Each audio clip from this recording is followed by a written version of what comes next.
Doctor Udit Raj ji के नेतृत्व में गत 1 दिसंबर 2024 को दलित, ओबीसी, माइनॉरिटीज और आदिवासी डोमा परिसंघ की विशाल रैली दिल्ली के रामलीला मैदान में आयोजित हुई। उदित राज जी सन 1997 से लगातार अधिकारों को लेकर रैली, धरना और प्रदर्शन करते आए हैं।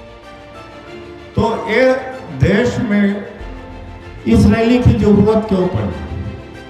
हमने देखा कि अब अचानक हमला, सामने से हमला मुसलमानों के ऊपर हो रहा है और बीच से हमला या भीतर घात दलितों पिछड़ों का हो रहा है। दलितों पिछड़ों का ऊपर से कहते रहते हैं कि नौकरी खत्म नहीं हो रही है, लेकिन निजीकरण करते जा रहे हैं, शिक्षा को महंगी करते चले जा रहे हैं। तो अंदर से मार रहे हैं ओबीसी को, आदिवासी को, दलित को, और मुस्लिम को बाहर से मार रहे हैं। उन्होंने अपनी रणनीति बदली है। पहले क्या होता था कि दलितों के ऊपर हमला होता था तो उन्हें लगा कि ये हिंदू समाज में विभाजन हो जाता है, इससे उनको लाभ का सौदा नहीं मिलता। अब इन्होंने अपनी रणनीति बदल दी है, जो मनवादी लोग हैं। उस वर्ष 5 आरक्षण विरोधी आदेश जारी किए गए थे।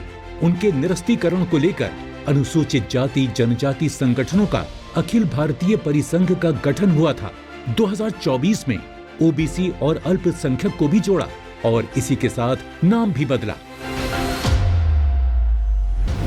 रैली में पूरे देश से भारी संख्या में दलित, ओबीसी, माइनॉरिटी एवं आदिवासी संगठनों के प्रतिनिधियों ने भाग लिया।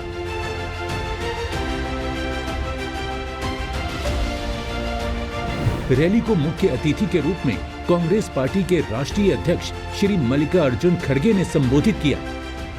आपका एक ही संगठन नहीं है, लेकिन देश के हर संगठन ये चाहते हैं कि इस देश में संविधान को बचाना चाहिए।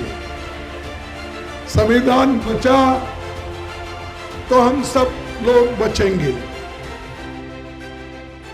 इसीलिए हमको एक रहकर इस संविधान को बचाना होगा और हर पार्टी के लोग अपने अपने हिसाब से काम कर रहे हैं।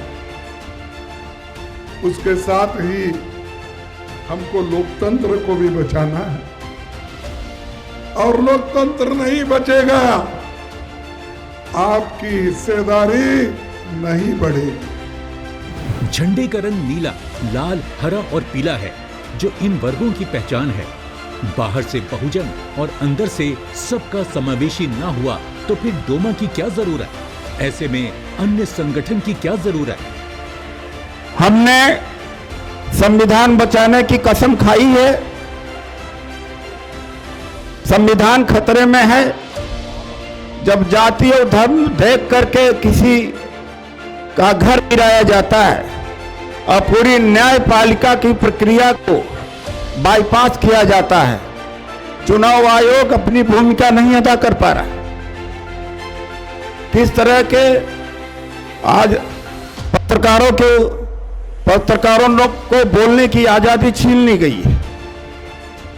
जाति जनगणना के लिए मैं एक बात इस बुनियाद में कहूंगा अध्यक्ष जी कि मैंने ओबीसी और एससी एसटी को पूरे देश में संदेश देने का कोशिश किया कि मंडल का विरोध किसी मुसलमान ने नहीं किया था। मंडल का विरोध किसी मुसलमान ने नहीं किया था और जाति जनगणना का विरोध कोई मुसलमान नहीं कर रहा है, तो मुसलमान हमारा साथी है। अनुसूचित जाति जनजाति संगठनों का अखिल भारतीय परिसंघ की स्थापना के बाद इसके बैनर तले पहली रैली 26 नवंबर 1997 को, दूसरी रैली 16 नवंबर 1998 को, तीसरी 13 दिसंबर 1999 को एवं चौथी 11 दिसंबर 2000 को दिल्ली में हुई। 11 दिसंबर 2000 की रैली से पूरे देश में आंदोलन की लहर पैदा हुई और सरकार भी झुकी और आरक्षण विरोधी आदेश वापस हुए। 4 नवंबर 2001 को परिसंघ के ही बैनर तले लाखों लोगों ने बौद्ध धर्म की दीक्षा ली। इसके बाद दलितों और आदिवासियों के मुद्दों पर लगातार प्रतिवर्ष रामलीला मैदान में बड़ी बड़ी रैलियां और आंदोलन होते रहे। एक माह में क्या कोई सामाजिक संगठन 4 जमीनी लड़ाइयां लड़ सकता है? 9 दिसंबर को संभल में मुसलमानों के खिलाफ हो रहे अत्याचार पर मार्च और उत्तर प्रदेश बॉर्डर पर रोका गया। 19 दिसंबर को जंतर मंतर पर अमित शाह के द्वारा डॉक्टर अंबेडकर के अपमान का प्रतिरोध और 25 दिसंबर को जंतर मंतर पर संविधान का सामूहिक रूप से प्रस्तावना पढ़ा और मनुस्मृति को जलाया। इन कार्यक्रमों के फोटो और वीडियो प्रमाण के रूप में मौजूद हैं। तानाशाह के जमाने में न कलम की ताकत रह जाती है और न ही भाषण का प्रभाव। इनको जनशक्ति से ही हटाया जा सकता है। अब समय नहीं रहा किसी लेख, कहानी, मांग पत्र, ज्ञापन और शिकायत का असर हो। पहले कुछ असर होता था, कार्रवाई या जवाब मिल जाता था। अब नहीं के बराबर हो गया है। कुछ लोगों को आश्चर्य हो रहा है कि इतने कार्यक्रम कैसे हो गए। कौन सा जादू है? ये जादू नहीं है, बल्कि सही सोच, ईमानदारी, कड़ी मेहनत और साहस का परिणाम है। लाखों छोटे छोटे संगठन और लोग अपने अपने स्तर पर प्रयास कर रहे हैं, लेकिन परिणाम क्या है? क्या मैदानी लड़ाई लड़ पा रहे हैं? आइए हम सभी दलित, ओबीसी, माइनॉरिटीज एवं आदिवासी मिलकर डोमा परिसंघ को मजबूत करें और देश से मनवादी मानसिकता वाली ताकतों को उखाड़ फेंकने में सहयोग करें। डोमा परिसंघ के पदाधिकारी और सदस्य बने और दूसरों को भी ऐसा करने के लिए प्रेरित करें।